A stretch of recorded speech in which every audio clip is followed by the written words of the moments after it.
Hello everyone, welcome to our channel. ప్రస్తుతానికి June 19 నుంచి 24 వరకు తెలుగు రాష్ట్రాల్లోని పలు జిల్లాల్లో అల్పపీడన ప్రభావంతో కురవనున్నటువంటి అతి భారీ వర్షాలు. వివరాల్లోకి వెళ్ళి వాతావరణ పరిస్థితులు తెలుసుకునే ముందు మీరు ఇంకా మన ఛానల్ కనుక సబ్స్క్రైబ్ చేయనట్లయితే వెంటనే సబ్స్క్రైబ్ చేయండి. ఇక వివరాల్లో కనుక వెళ్ళినట్లయితే బంగాళాఖాతంలో ఏర్పడిన ఉపరితల ఆవర్తన ద్రోణి బలపడింది. ఈ ఉపరితల ఆవర్తన ద్రోణి అల్పపీడనంగా మారే అవకాశం ఉందని వాతావరణ కేంద్రం వెల్లడించింది. సముద్ర మట్టానికి 2 మీటర్ల లోతులో ఏర్పడినటువంటి ఉపరితల ఆవర్తన ద్రోణి ప్రభావంతో మధ్యాంధ్ర, ఉత్తరాంధ్ర జిల్లాల్లో రానున్నటువంటి 4 రోజుల్లో భారీ నుంచి అతి భారీ వర్షాలు మరొకసారి నమోదు కానున్నాయి.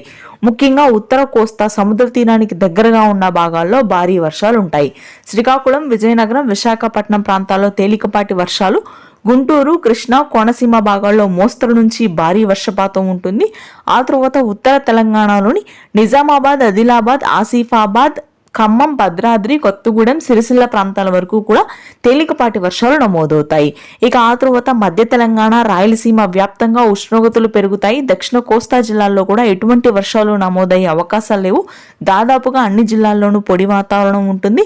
ఉష్ణోగ్రతలు కూడా పెరిగే అవకాశాలు ఉన్నాయి. ఇది ప్రస్తుతానికి తెలుగు రాష్ట్రాల latest weather update. Thanks for watching.